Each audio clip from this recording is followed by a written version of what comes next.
Moisés, não esse aqui que nós estamos vendo aqui na nossa telinha, né? Mas o Moisés lá da época do Antigo Testamento. Davi, Elias, Daniel, Jesus, seus discípulos, né? Então, nós temos vários exemplos de jejum na palavra de Deus. O jejum tinha o seu lugar na vida da igreja, com certeza tinha o seu lugar. Essa prática não era limitada aos homens. Nós temos mulheres que faziam jejum também. Por exemplo, Ana, a mãe de Samuel, jejuava. Ana, a profetisa, lá na época de Jesus, quando ele era menino, jejuava. Então, essa prática é para homens e mulheres. Existem alguns tipos diferentes de jejum. Por exemplo, existe o jejum que a gente chama de normal. O que seria isto? É o jejum de todo tipo de comida, mas não de água. Então, você faz um jejum de comida, mas não de água. Esse é o jejum chamado normal. Existe o jejum absoluto, que você vai fazer jejum de comida e de água. Absoluto. E tem o jejum parcial, que você vai restringir algum tipo de comida da sua dieta. Mas tem que ser feito como falamos. Você vai deixar de fazer algo para passar esse tempo em adoração a Deus. Então, vamos pensar no jejum normal, tá? Todo tipo de comida, mas não de água. Vamos supor que você queira fazer esse jejum no almoço. Então, no seu almoço, você não vai comer, mas você pode tomar água. O tempo que você levaria no seu almoço, você vai então estar adorando a Deus. Né? Não é simplesmente para deixar de comer para emagrecer.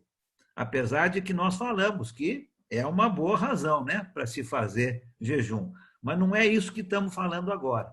Vamos ver agora com relação à parte de adoração. Então, você vai deixar de comer um almoço e aquele período do almoço você vai estar adorando a Deus. Tá? Vamos supor que seja o jejum absoluto. Então, você vai falar, olha, hoje eu não vou nem almoçar, nem jantar, e durante todo esse período eu não vou nem tomar líquido. Então, nos períodos que você estaria almoçando ou jantando, você vai dedicar este período em adoração a Deus. O jejum parcial, olha, eu vou deixar de comer arroz com feijão. As outras coisas eu posso comer, mas o arroz com feijão eu vou deixar de comer. Mas tem que ser uma coisa que você gosta, né? Não pode ser como eu, por exemplo, meus irmãos aqui de Campinas já sabem que eu não gosto de goiaba. Então não adianta eu fazer um jejum de goiaba. Não adianta nada. Eu não estou sacrificando nada, né? É alguma coisa que você gosta, que te dá prazer, não é? Então, por isso que eu falei, chocolate, né? Café, alguns vão ficar bravos comigo aí agora, né? Chocolate, café, pizza, né? Um doce, né? Então, alguma coisa que você gosta e você não vai comer aquilo. Ó, tudo menos pizza. Tudo menos pizza, né? Se for pizza de goiaba, pode. Né? Aí você vai parar de comer aquilo e no momento que você normalmente comeria aquilo, você vai passar esse momento em adoração a Deus. Tá? Então, o jejum é isto, não é? Você deixa de fazer uma coisa normal e vai passar aquele tempo em adoração a Deus. E existem razões que nós vemos na palavra de Deus para jejuar. Eu vou dar alguns exemplos aqui, com certeza você pode pensar em outros, mas para santidade pessoal, para disciplinar o nosso corpo, tirar o orgulho do nosso coração, né? Ah, naquele momento que eu vou fazer o jejum, eu estou pensando em melhorar a minha vida. Eu não quero mais cometer aquele pecado, não é? Eu quero ser uma pessoa melhor. Então, eu escolho um período ou vários períodos e naquele momento eu passo em oração, adorando a Deus, pedindo que Deus me ajude a ser uma pessoa melhor. Então, existe esta razão. Uma outra razão que nós vemos aqui na palavra de Deus é para ser ouvido por Deus. Não é? Lembra aquela ideia que o judeu tinha de que se ele fizesse jejum, Deus iria prestar muito mais atenção nele? Não é esta a ideia, porque o judeu estava achando que era tudo voltado para ele. Ele queria chamar a atenção dos outros. Neste caso, você tem algo especial que você quer pedir para Deus.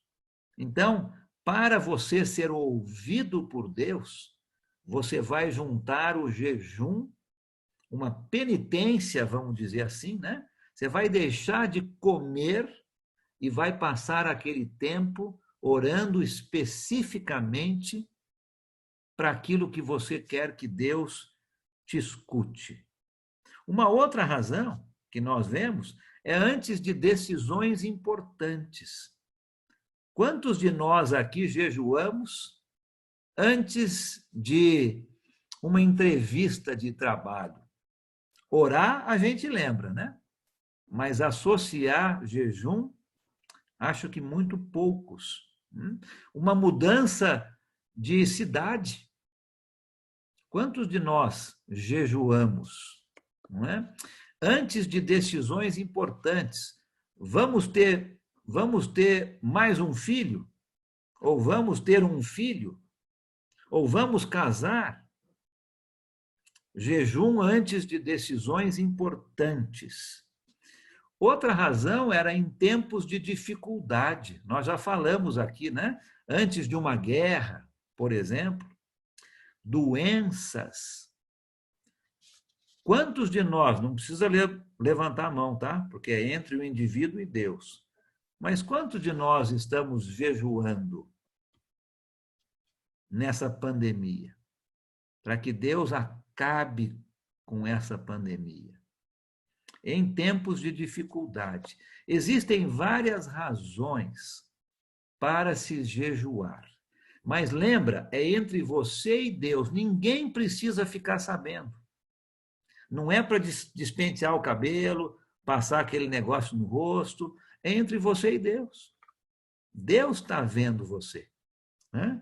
Ache alguma coisa que você gosta, que vai te fazer falta, retira aquilo e passe aquele tempo em adoração a Deus. Este é o jejum bíblico, pela razão que você achar que você precisa. Você pode também escolher um tempo, né? Olha, por uma semana eu não vou almoçar. Então, durante aqueles 7 dias, você vai passar aquele tempo em adoração a Deus. Ou você pode também falar, olha, eu vou deixar de tomar café até que eu consiga vencer esse vício. Não o vício do café, né? Outro vício, né?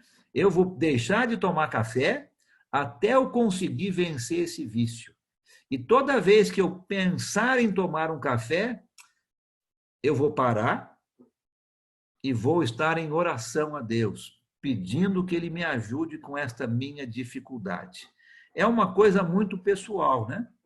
Não tem um tempo certo, não tem um tipo de comida certa, mas tem que ser algo que vai fazer falta. Tem que ser algo que você vai estar realmente pensando. Não é? É um exercício de autodisciplina. Em vez de fazer aquilo, eu vou estar adorando a Deus. Muitas pessoas têm me perguntado se eu posso fazer jejum com outras coisas que não seja comida. É uma pergunta interessante, né? Porque eu posso deixar de fazer uma coisa que eu gosto, vamos supor um esporte, ou assistir uma coisa na TV, eu posso deixar de fazer isto e passar esse tempo em adoração a Deus? Isso seria jejum? Eu creio que não. Creio que jejum está relacionado com alimento. Lógico que você pode deixar de fazer alguma outra coisa gostosa para você, prazerosa, e passar esse tempo em adoração a Deus. Mas eu não creio que nós chamaríamos isso de jejum, né? Você pode fazer isso e acho que é muito válido deixar de fazer uma coisa que você gosta e passar esse tempo em adoração a Deus. Mas aqui estamos falando especificamente sobre comida, tá? E cada organismo reage de uma maneira diferente. Se você tem problema, por exemplo, com diabetes, não é muito bom você ficar muito tempo sem comer, né? Tá? Então tem que pensar na sua situação de saúde também. O que é bom para uma pessoa não é bom para outra pessoa, não é? Se você consegue ficar 2 dias inteiros sem tomar água, tem gente que não consegue. Então tem que tomar muito cuidado para não fazer uma regra para todo mundo. É você que faz a sua própria regra, né? Mas tem que ser algo que você vai retirar da sua vida e passar esse tempo em adoração a Deus. Ok? Muito bem. Vamos passar um pouquinho para frente. Depois, se tiver algum comentário, a gente faz na parte final. Capítulo 6, versículos 19 a 24. Né? Jesus vai começar a falar sobre um outro tema aqui relacionado a esse novo padrão de vida, não é? Essa nova vida do discípulo que é totalmente controlado por Deus. Versículos 19 a 21. Vamos falar sobre o tesouro verdadeiro. Alguém leia para a gente 19 a 21, por favor.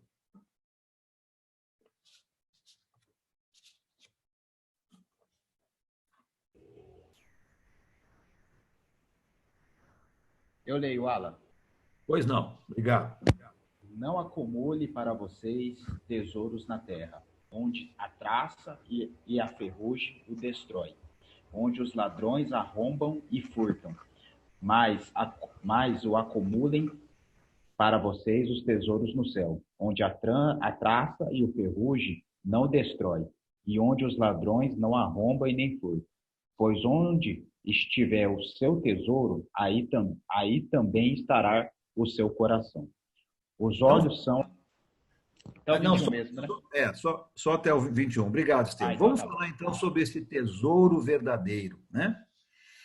Em qualquer coisa na nossa vida, é sábio comprarmos coisas que têm permanência, né? Solidez.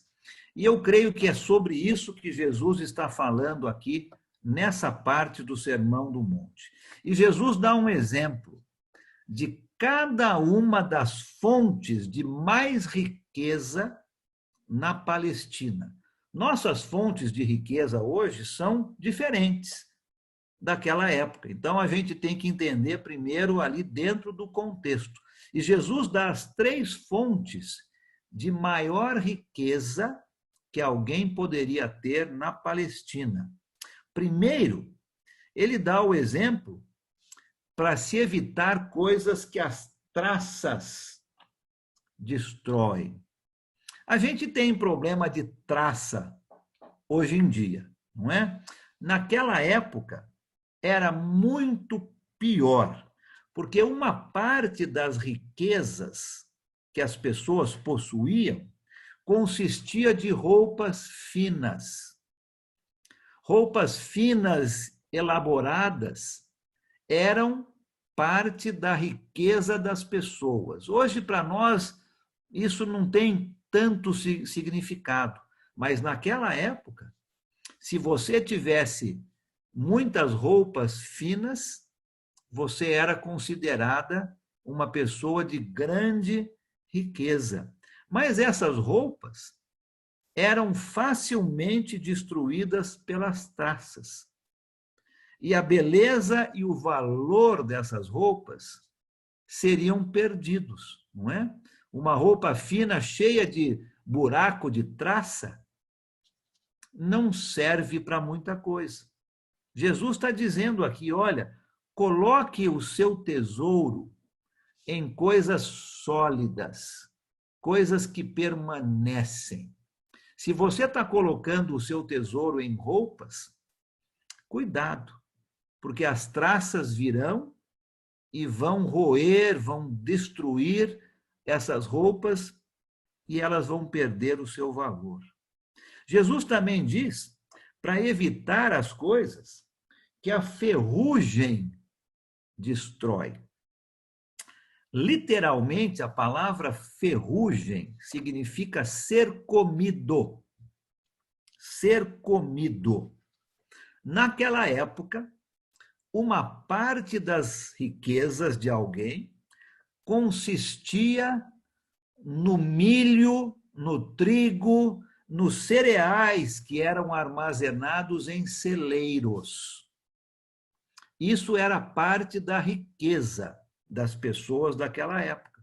Mas dentro destes celeiros havia aqueles bichinhos, né? Os vermezinhos que vão comer os grãos e os cereais. Havia também os ratos que iriam invadir e destruir o que sobrasse. Nada iria permanecer. Ferrugem aqui não é a ferrugem que a gente conhece, né?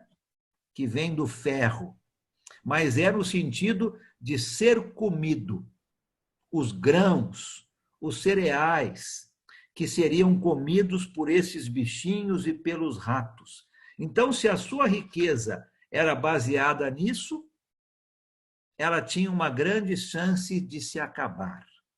E o terceiro exemplo que Jesus dá aqui é para evitar tesouros aonde os ladrões podem arrombar e furtar.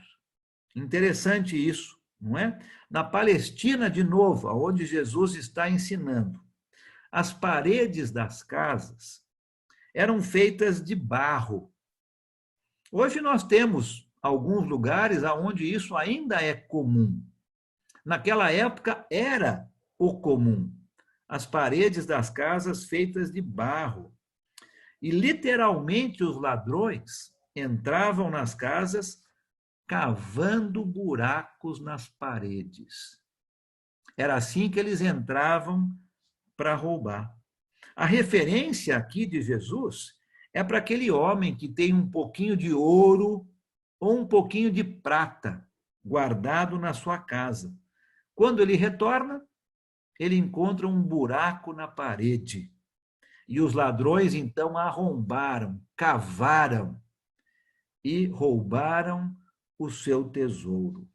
Não existia uma solidez, uma permanência em coisas assim, tanto em roupas finas, quanto em grãos, quanto naquilo que você guardava debaixo do cobertor, né? Não era isso que deveria ser o nosso tesouro, porque essas coisas vão desaparecer e podem desaparecer muito rapidamente.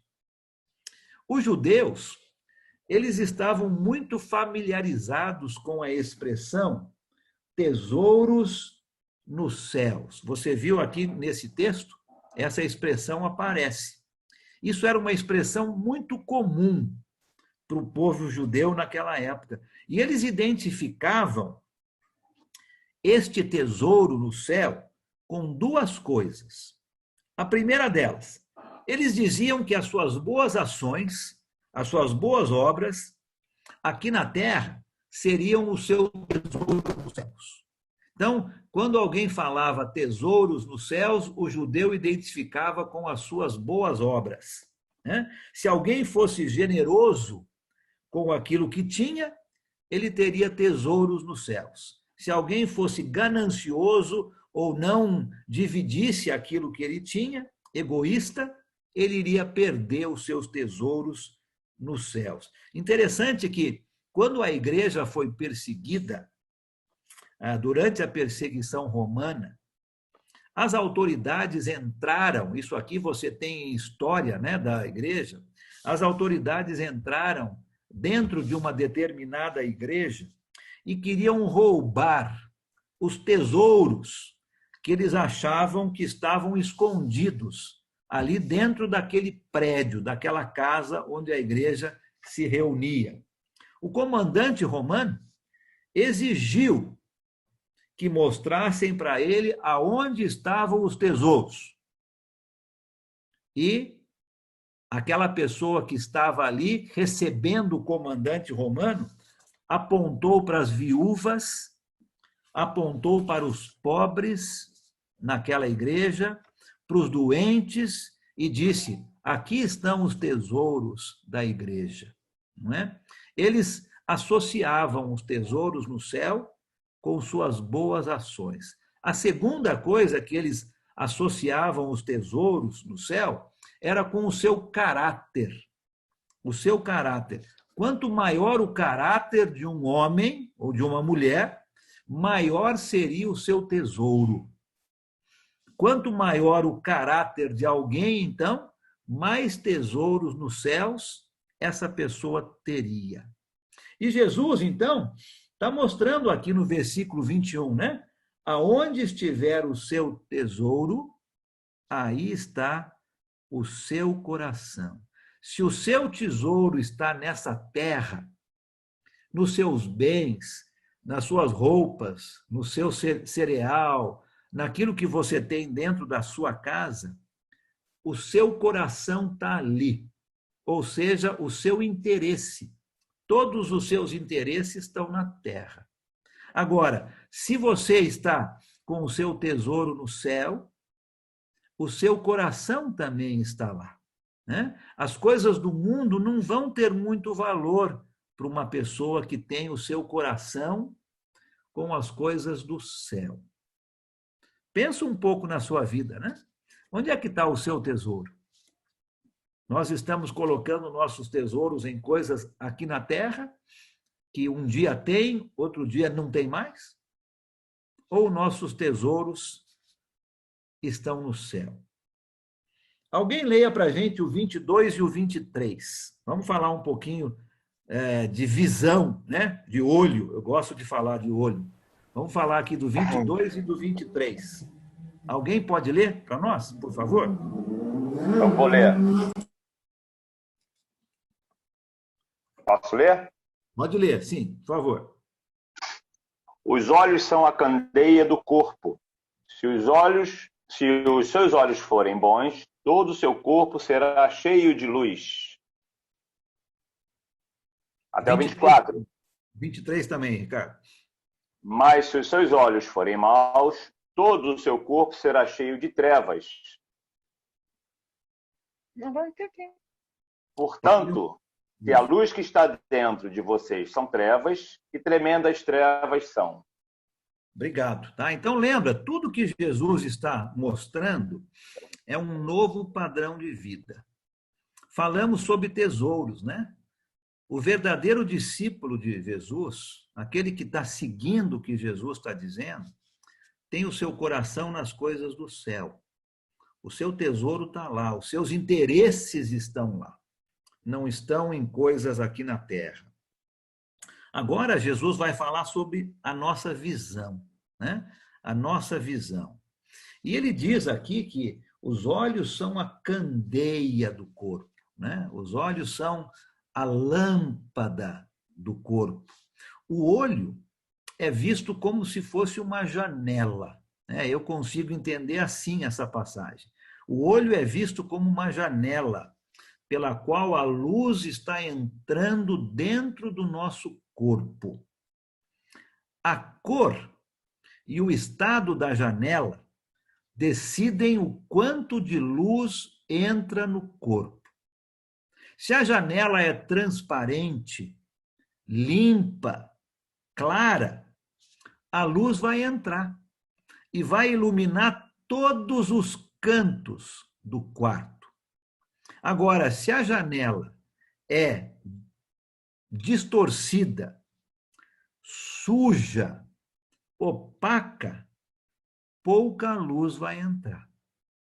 Não é difícil a gente entender isso, não é mesmo? A quantidade de luz que entra no quarto depende do estado da janela pela qual ela tem que passar primeiro. Jesus está dizendo aqui que, olha, a luz que entra dentro do nosso corpo, né? Dentro do nosso coração, dentro da nossa alma, dentro da nossa mente, a luz que entra dentro depende do estado espiritual dos olhos, pelos quais ela tem que passar primeiro. Se a nossa visão, se os nossos olhos são espirituais, transparentes, limpos, vai entrar muita luz dentro do nosso coração. Se nossos olhos não são puros, são sujos, opacos, vai entrar pouca luz dentro do nosso coração.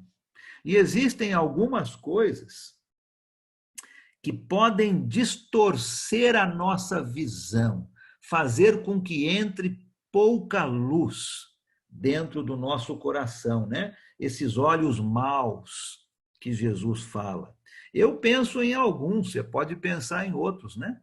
Preconceito, orgulho, ciúmes, são coisas que fazem com que a nossa visão seja distorcida, suja, entra menos luz dentro do nosso coração, né?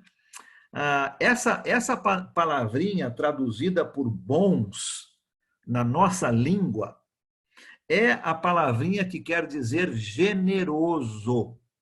Então, olha lá o versículo 22, né? Se os seus olhos forem bons, se seus olhos forem generosos, é isso que Jesus está elogiando.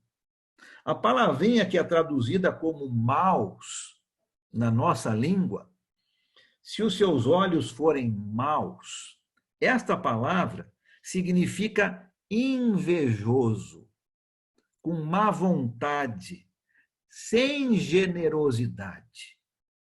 Dá para a gente entender um pouco melhor esse texto, né? Aquele olho que é sem generosidade, invejoso, preconceituoso, ciumento, vai ter uma visão distorcida da vida e das pessoas. Menos luz vai entrar dentro do seu coração, da sua alma.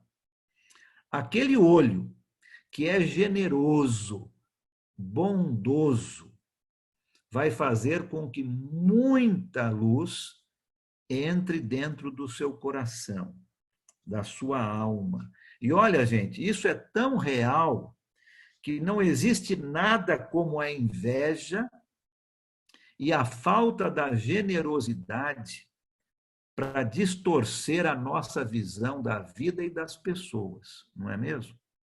Depende de como estão nossos olhos. Se eles são transparentes, limpos, ou distorcidos e sujos. O novo padrão de vida que Jesus está ensinando é esse. Eu tenho que ter uma visão generosa das pessoas. Eu tenho que ter uma visão transparente, clara, boa, para que mais luz entre dentro da minha vida e ilumine a minha vida. Se a luz que está dentro de mim são trevas, que tremendas trevas são. Um olho ganancioso, invejoso, sem generosidade, vai distorcer muito a visão correta das pessoas. Versículo 24. Vamos ler ele para terminar essa parte aqui. Quem pode ler só o 24?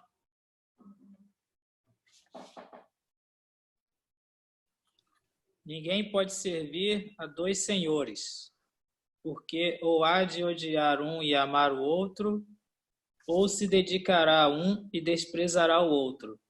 Não podeis servir a Deus e a Mamon. Obrigado, né? Mesma ideia aqui ainda que nós estamos vendo sobre tesouros no céu, não é?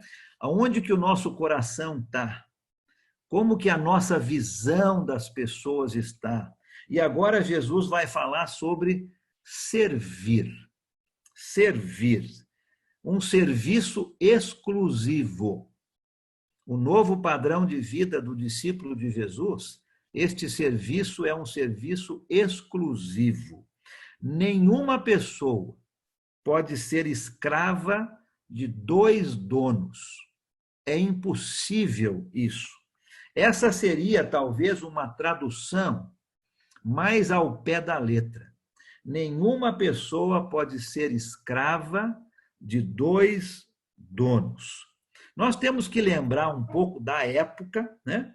Entender um pouco sobre a escravidão naquela época, para poder entender bem o que Jesus está dizendo com relação a serviço exclusivo. Infelizmente, naquela época, existia essa escravidão, não é? As pessoas eram escravos. Talvez você está pensando aí com relação ao seu emprego, né? Mas não é isso que nós estamos falando, né? Não é esse tipo de escravidão, não. Aqui é escravidão de fato, não é? Aonde o escravo era uma coisa, não era considerado uma pessoa. Pensa um pouco nesse pano de fundo para você entender o que Jesus está querendo dizer aqui. O escravo não possuía direitos nenhum. O seu dono poderia fazer com ele o que o dono quisesse. Poderia ser vendido, castigado, jogado fora e até mesmo morto, se o dono quisesse. A segunda coisa sobre a escravidão era que o escravo não tinha tempo para ele mesmo, não tinha tempo para si. Todos os momentos da sua vida eram do seu dono, todos. Hoje nós temos algumas horas de trabalho e outras horas que são nossas, para fazermos o que quiser com elas. O escravo não tinha isso. 24 horas por dia, as suas horas eram dedicadas ao seu dono. Ele tinha que estar ao dispor, à disposição, todas as horas. Pensa nesse pano de fundo e pensa no que Jesus está ensinando aqui para você e para mim com relação a esse novo padrão de vida. Um serviço exclusivo. Da mesma forma, você e eu, nós não temos nenhum direito quando entramos para a família de Jesus. Deus é o dono das nossas vidas. Nós não temos um tempo que é nosso. Deus é dono do nosso tempo. Ninguém tira férias de ser cristão, não é? Ninguém tira férias de ser cristão, ou não deveria, né? Ser cristão exige tempo integral. Por isso que o escravo, o servo, o discípulo de Jesus, é discípulo em tempo integral. O seu dono, Deus, supre todas as suas necessidades. O escravo, naquela época, não tinha que trabalhar fora para ganhar a sua comida.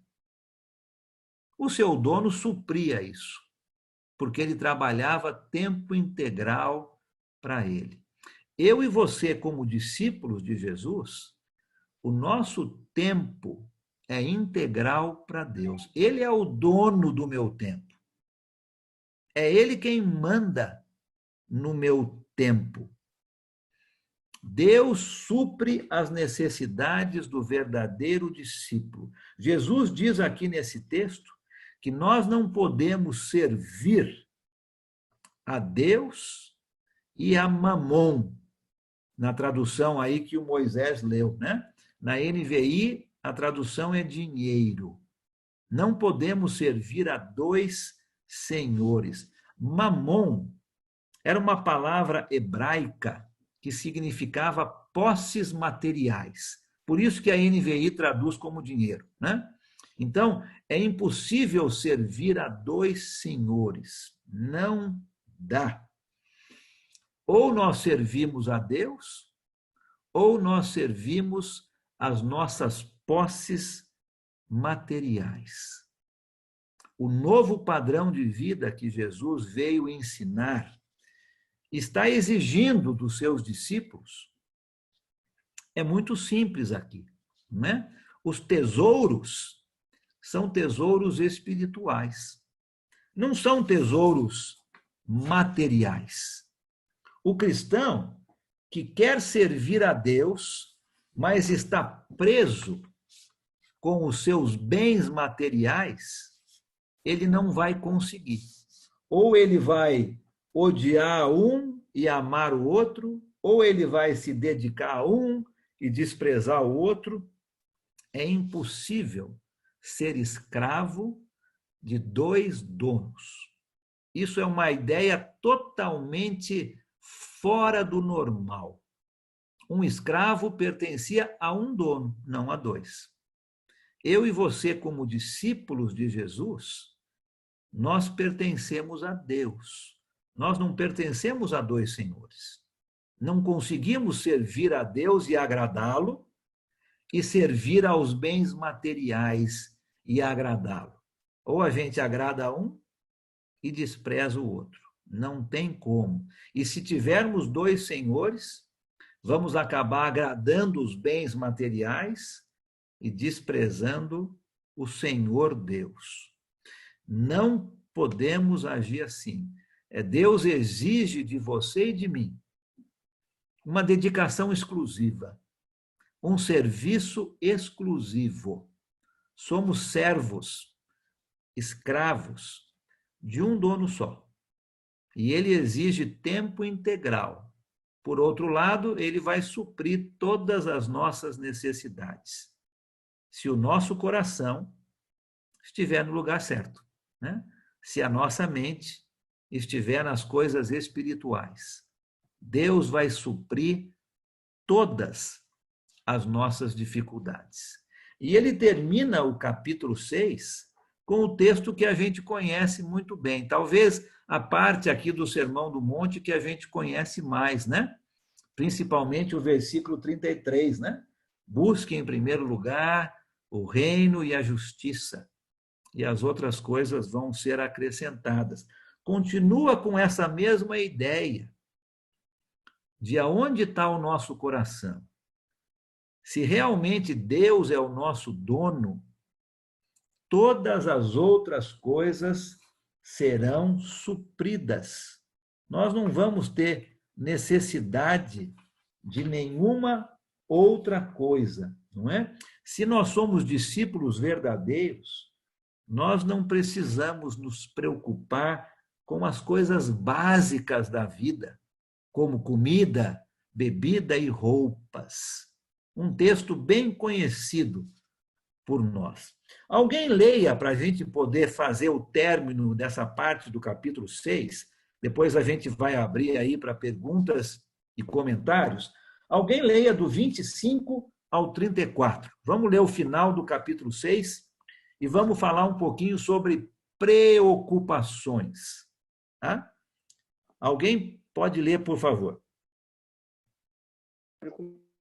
Posso ler? Pode ler, sim. Pois não. 25. Portanto, eu lhes digo, não se preocupem com sua própria vida, quanto ao que comer ou beber, nem com seu próprio corpo, quanto ao que vestir. Não é a vida mais importante que a comida e o corpo mais importante que a roupa? Observem as aves do céu.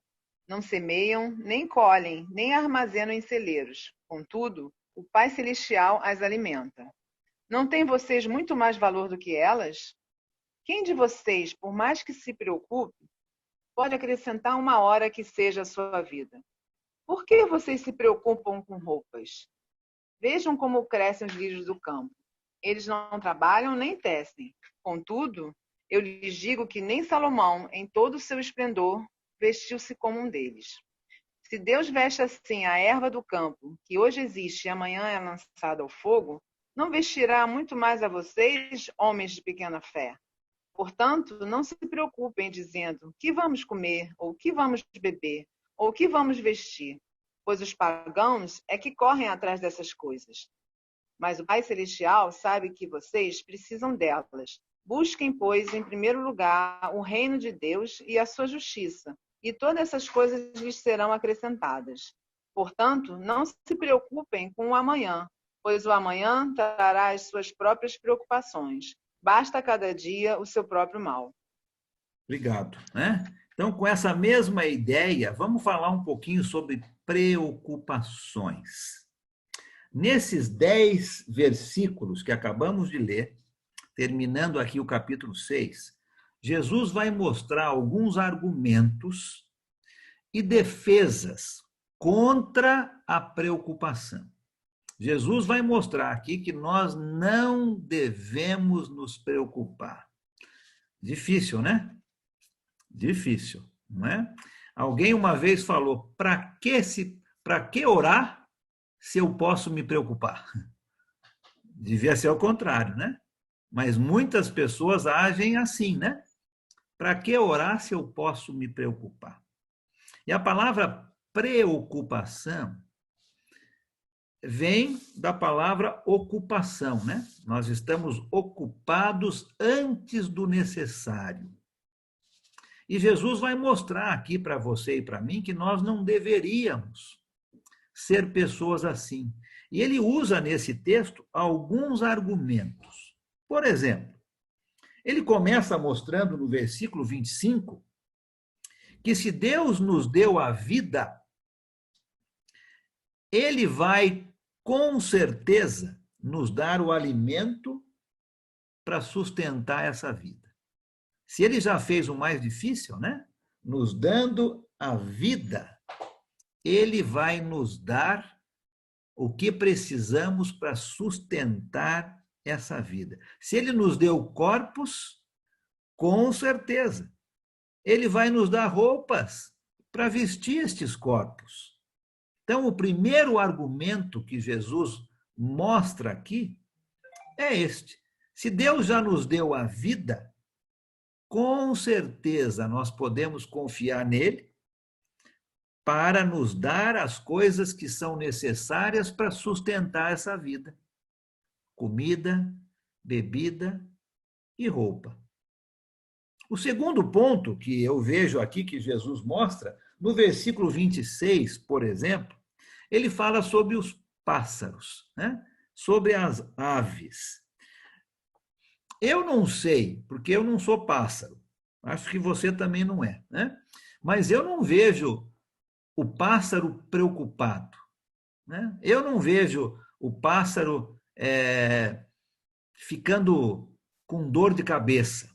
Pode ser que ele tenha lá, mas a gente não vê um pássaro assim, não é?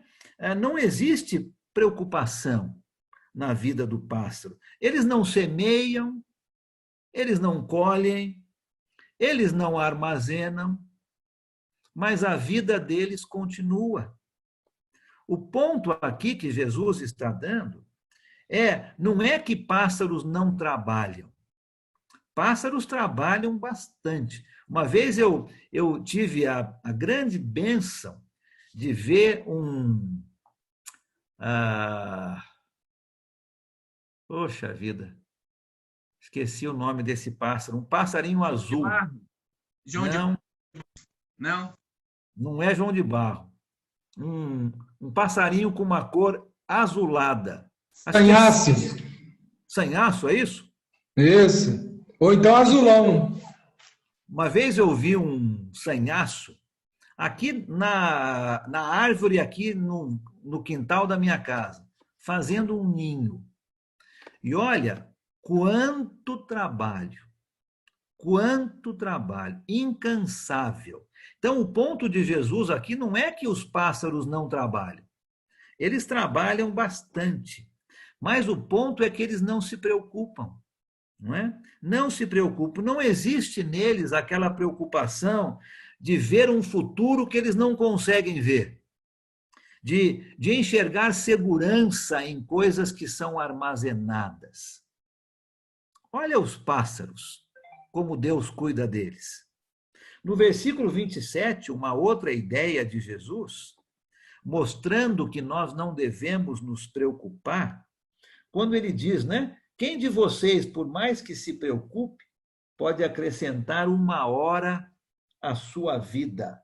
Ou, em algumas traduções, 1 côvado à sua altura.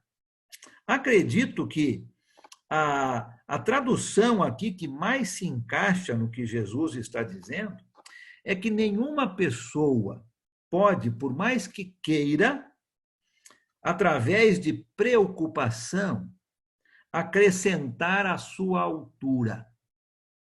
Você não pode se preocupar ao ponto de falar, olha, eu preciso crescer mais 5 centímetros. E através da preocupação, você crescer. É impossível. Né? Não acontece. Não é essa maneira. Não é? A outra ideia que tem aqui é que ninguém consegue, através da preocupação, adicionar um tempo a mais na sua vida. Isto é impossível. Eu acho que esse significado é melhor, né? O significado de você aumentar o tempo da sua vida. Você não consegue fazer isso através da preocupação. O argumento de Jesus, eu entendo aqui, é que a preocupação não tem sentido. Mesmo que fosse para aumentar a sua altura, ou para aumentar o seu tempo de vida, você não consegue se preocupar ao tempo de acontecer isto. A preocupação não faz sentido. Nos versículos 28 até o 30, o mesmo exemplo que Jesus deu sobre os pássaros, agora ele vai falar das flores, né? As flores do campo, os lírios do campo. Interessante que na Palestina, talvez até mesmo próximo a esse monte aonde Jesus está ensinando, os lírios do campo floresciam e causavam uma beleza muito grande. Mas eles tinham um curto tempo de vida. Esses lírios do campo cresciam, tinham uma beleza que Jesus fala que era até mais bela do que as roupas dos reis, mas eles tinham um período de vida muito curto. E quando esses lírios do campo morriam, eles não serviam para nada, a não ser para serem queimados, lançados ao fogo, como o texto aqui ensina, não é? E eles eram usados muito para isso, né? Os fornos de comida naquela região eram feitos de barro.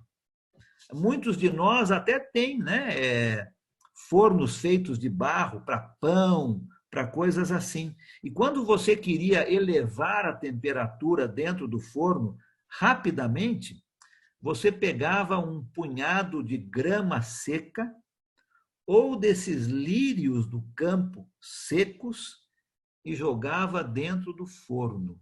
Aquilo acendia rapidamente e elevava a temperatura dentro do forno.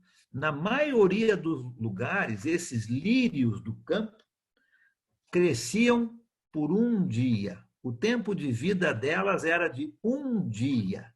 Olha só. E causavam uma beleza tamanha. E depois eram usadas para serem queimadas. E mesmo assim, Deus vestia essas flores com uma beleza que era impossível para o homem imitar. E o ponto que eu entendo aqui de Jesus é este. Se Deus dá tanta beleza para flores que duram um dia, quanto mais Ele vai cuidar de você e de mim. Quanto mais cuidado Ele tem com a sua criação principal, né? Com o ápice da sua criação, a coroa da sua criação. Com certeza, a generosidade que Deus dá a estas flores, Deus não vai esquecer com a coroa da sua criação, você e eu. Uma outra ideia que Jesus está dando aqui contra a preocupação é aqui no versículo 32. Os pagãos é que correm atrás dessas coisas. Jesus está dizendo, cuidado com preocupação. Cuidado. Preocupação, na verdade, uma boa definição de preocupação, nós não gostamos. Mas uma boa definição é desconfiança de Deus. Preocupação é igual a desconfiança de Deus. Essa desconfiança, Jesus está estendendo aos pagãos, não é? Aqueles que acreditavam num Deus invejoso, num Deus imprevisível, aonde eles tinham que fazer de tudo para agradar aquele Deus.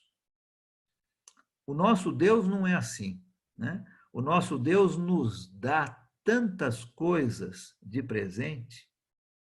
Nós, como discípulos de Jesus, nós não precisamos nos preocupar. Os pagãos é que correm atrás dessas coisas. Eles é que se preocupam, porque o Deus que eles servem é um Deus invejoso, cruel, muitas vezes que mandava coisas contra eles. O nosso Deus não é assim, né? E Jesus termina esse texto mostrando duas maneiras de derrotar a preocupação. E é isso que eu quero ver com vocês aqui. A primeira delas está no versículo 33. A primeira maneira de derrotar a preocupação é buscar, é se concentrar, é priorizar o reino de Deus. Se nós estamos concentrando em coisas do reino, em fazer a vontade de Deus, nós vamos ter muito menos preocupação. Quer derrotar a preocupação, quer acabar com a preocupação, se concentre, priorize as coisas do reino, fazer e aceitar a vontade de Deus na sua vida. E a segunda é o versículo 34, difícil de fazer, né? Por isso que temos tanta preocupação. É aquela arte de viver um dia de cada vez. Um dia de cada vez. Se cada dia fosse vivido da maneira como ele vem, nós teríamos menos preocupações. Jesus não está dizendo que nós não devemos planejar, mas Jesus está dizendo que muitas vezes nós pensamos no amanhã sem termos ideia do que vai acontecer conosco hoje, né? O que adianta eu me preocupar com o amanhã se eu nem sei se eu vou estar aqui vivo? Se preocupe com o seu dia, não é? Viva um dia de cada vez. Vamos tratar as coisas à medida que elas chegam, sem nos preocupar com o que pode acontecer lá no futuro. Nós nem sabemos se nós vamos estar lá, não é? Então, quer derrotar a preocupação? Se concentre nas coisas do reino. Se concentre em fazer e aceitar a vontade de Deus. E aprenda essa arte de viver um dia de cada vez. Existe muito mais na vida do que comida ou roupa. São coisas, com certeza, necessárias. Mas nossas necessidades espirituais são muito mais importantes. E Deus sabe. E Ele vai tomar conta dessas nossas necessidades básicas se nós colocamos o seu reino em primeiro lugar. Da mesma maneira que Deus toma conta das aves, que Deus toma conta das flores do campo, Deus vai tomar conta de você e de mim, que somos a coroa da sua criação, não é? Preocupação somente rouba o nosso tempo. Quanto tempo nós passamos imóveis, imobilizados, sem saber o que fazer, porque nos preocupamos. Creio que Jesus está nos ensinando que uma pessoa preocupada demais é uma pessoa que, na verdade, não confia em Deus. Difícil esse tipo de ensinamento, né? Mais uma vez, mostra o termômetro, o quanto nossas vidas são dependentes de Deus, o quanto Deus governa a minha vida, controla a minha vida. Se é Ele que faz isso, eu não deveria ter preocupação. Mas se sou eu vou ter muita preocupação, não é? Se nós nos concentramos no reino de Deus, Deus vai suprir as nossas necessidades. Isso não quer dizer que eu não tenha que trabalhar, com certeza, os pássaros trabalham, mas eles não se preocupam. Deus vai suprir as necessidades deles.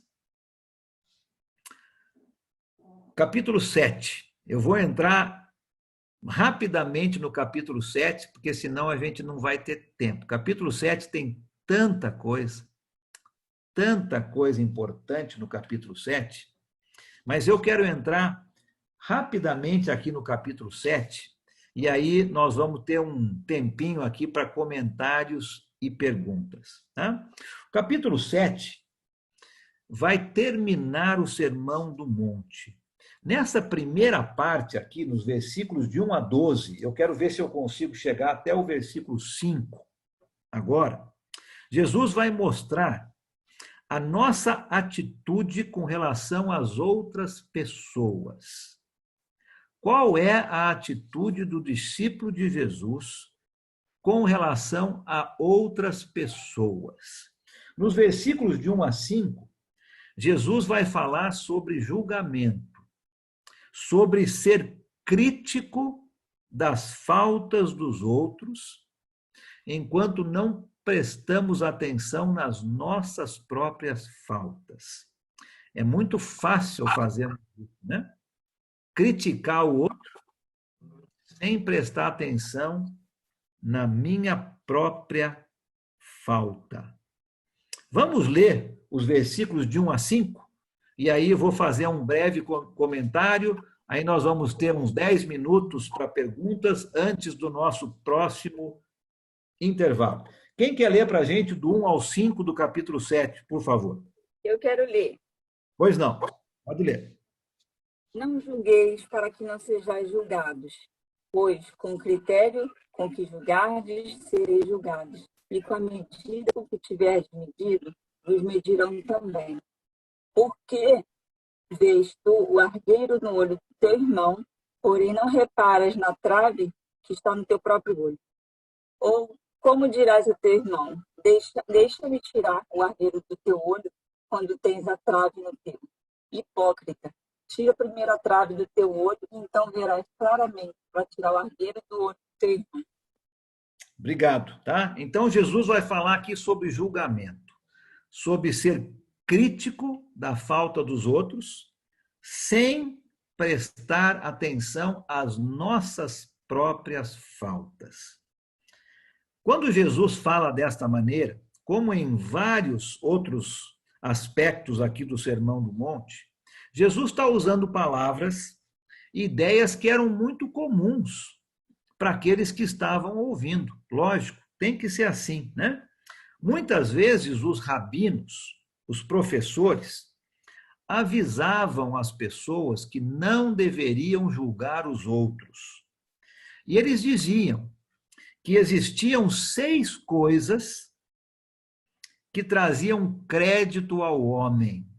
6 coisas: estudar, visitar os doentes, hospitalidade, devoção na oração, educar as crianças na lei e não falar mal dos outros. 6 virtudes que traziam crédito para o homem. Nós podíamos pensar, então, que o que Jesus está falando aqui seria uma coisa fácil dos judeus seguirem, né? Não falar mal do outro, não julgar, criticar a falta dos outros. Mas é difícil, naquela época e hoje, encontrarmos alguém que não seja culpado de um julgamento errado. É difícil encontrar alguém que não tenha sido vítima de um julgamento errado, não é? Pensa em você, né? Você já fez um julgamento errado? Você já foi vítima de um julgamento errado? É muito difícil encontrarmos alguém que não fez um julgamento errado ou que foi vítima de um julgamento errado. E Jesus vai mostrar o ensinamento aqui para o seu discípulo. Existem algumas razões, e você pensa comigo aqui se você concorda com isso ou não, mas existem razões para que nós não julguemos o outro. Deixa eu mostrar algumas aqui. Primeira delas, nós nunca sabemos todos os fatos ou conhecemos aquela pessoa por inteiro. Primeira razão que nós não deveríamos julgar alguém é que nós não conhecemos todos os fatos ou aquela pessoa por inteira. Um dos rabinos mais conhecidos naquela época, o rabino Hillel, nós já falamos dele, né? Dizia o seguinte: não julgue um homem até que você mesmo tenha se deparado com as mesmas circunstâncias. Quer dizer, praticamente impossível, né? Não julgue alguém até que você tenha se deparado com as mesmas circunstâncias. Nenhuma pessoa sabe o tamanho da dificuldade da outra. Nenhuma pessoa. A realidade é que se nós soubéssemos o que algumas pessoas têm que passar, ao invés de condená-las, nós iríamos ficar abismados do sucesso que essas pessoas têm, não é? A primeira razão que nós não devemos julgar é porque nós não conhecemos todos os fatos, nós não conhecemos aquela pessoa por inteira. Pessoas podem parecer que não têm amor em certas situações, porque nós não as conhecemos. Todas têm alguma coisa de bom dentro delas. E o nosso dever não é de condenar e julgar pela superficialidade. Nós não conhecemos tudo, não é? Então, essa é a primeira razão, que não deveríamos julgar alguém. A segunda, penso eu, que é impossível ser totalmente imparcial num julgamento. Só Deus tem essa qualidade. É impossível ser totalmente imparcial. Muitas vezes nós somos levados pelaquela primeira impressão, né? A primeira impressão é aquela que fica, né? O nosso sentimento, o nosso coração e não a nossa razão. É quase impossível ser totalmente imparcial. O povo grego, muitas vezes, quando eles tinham um julgamento importante para ser feito e difícil de ser feito, eles faziam esse julgamento de noite e no escuro, para que nem o juiz, nem o júri visse a pessoa sendo julgada e fosse influenciada por qualquer coisa além dos fatos. Olha que coisa interessante, que ideia importante, né? Quando eles tinham um julgamento difícil de ser feito, faziam isso de noite e no escuro, porque muitas vezes a nossa impressão de alguém vai fazer com que o nosso julgamento seja feito de uma maneira parcial. Nós não conseguimos ser imparciais. Somente uma pessoa imparcial tem o direito de julgar. E essa pessoa é Deus. Não faz parte da nossa natureza humana. A terceira razão é que Jesus dá aqui a razão suprema. Nenhuma pessoa é boa o suficiente para julgar alguém. E Jesus ilustra esse fato com esse exemplo que ele está dando aqui, e era uma coisa muito viva, muito fácil das pessoas entenderem, não é? Alguém que estava com um pedaço de madeira, né, uma viga dentro do seu olho, tentando tirar o ciscozinho dentro do olho do outro. Uma coisa totalmente sem sentido, não é? Parecia até que Jesus estava usando um exemplo extremo, que traria até risada. Mas como que alguém que tem uma tora de madeira dentro do seu olho vai poder tirar o cisco do olho de alguém? É impossível. E é isso mesmo que Jesus está querendo dizer, não é? Ninguém tem o direito de criticar uma outra pessoa, a não ser que esteja preparada para tentar fazer o que ele critica de uma maneira melhor. Se você vai criticar alguém, você tem que estar preparado, preparada para fazer aquilo que você critica de uma maneira melhor. E aqui eu vou dar uma aplicação. Toda a igreja, e quando eu falo igreja, eu estou falando pessoas, tá? Não é um prédio, não. Toda a igreja está cheia de pessoas que gostam de criticar. E criticam dos bancos. Aqui no Guanabara tem. Toda a igreja tem. Gosta de criticar. E criticam dos bancos ou das cadeiras, depende do que você tem lá dentro do prédio, né? Sem nunca pensar em fazer algo elas mesmas. São sempre críticos. Ah, mas o fulano podia ter feito melhor. Ah, mas olha, aquilo lá não está limpo. Ah, mas olha, são críticos. Mas nunca fazem algo para fazer melhor aquilo que criticam. O mundo está cheio de pessoas assim, né? Exigem o direito de criticar, exigem o direito de não tomar nenhuma ação.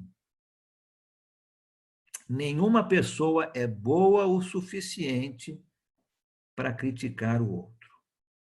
Se nós nos concentrássemos em nossas faltas,